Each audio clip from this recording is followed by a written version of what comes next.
نورعلي بای لکه تو ته پته لګي چې دا 2 هفتې اسرائیل چې کوم جبر او بربریت شروع کړی دی په مسلمون ورنه نو د میش د مسلمون په حیثیت باندې د میش اسلامي دغه جوړي چې مسلمون یو وجود دی چې د وجود کوم ځای خوږېږي هر ځای ورسره خوږېږي نو میش نور دا واس نه کېږي میش حکومت نشته میش دا واس کېږي چې میش هېواد دوی په فلسطینین ورنه ته ورسوي ورته چې کوم معصوم وړکي ورته چې کوم هسپتالونه سکولونه په خورې لوندې شوي دي مو په یواري پیمنده چې کار چې کېږي میش په زړینه کې دا جذباتو نو انشاءالله الخدمت فاونډیشنو ویرې رسېدلي دي په کوم ځای کې په انټرنیشنل لیول باندې چې مسلمانانو سره د انسانیت سره ظلم جبر کېږي الخدمت ځون رسولی دی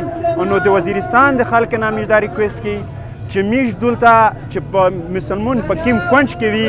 ورته موږ د مسلمونې اهمیت وکړي د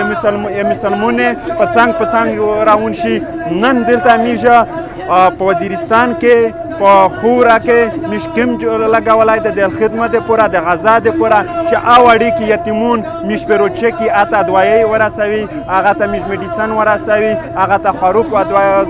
موږ دغه کم چې لګولی دی دا د خدمت فاونډیشن کمپ دی د جماعت اسلامي امیر سراج الحق صاحب اعلان کړی دی په ټول پاکستان کو دغه کمپونه لګېدلي دي نن نو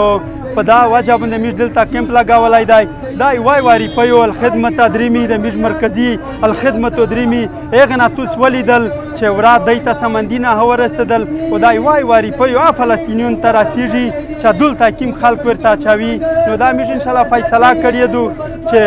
کومې انجیو د دی سره ویلوړې دي اسرائیل سره ویلوړې دي نو دغه موږ دا فرض جوړېږي چې موږ فلسطینیانو سره امداد وکړي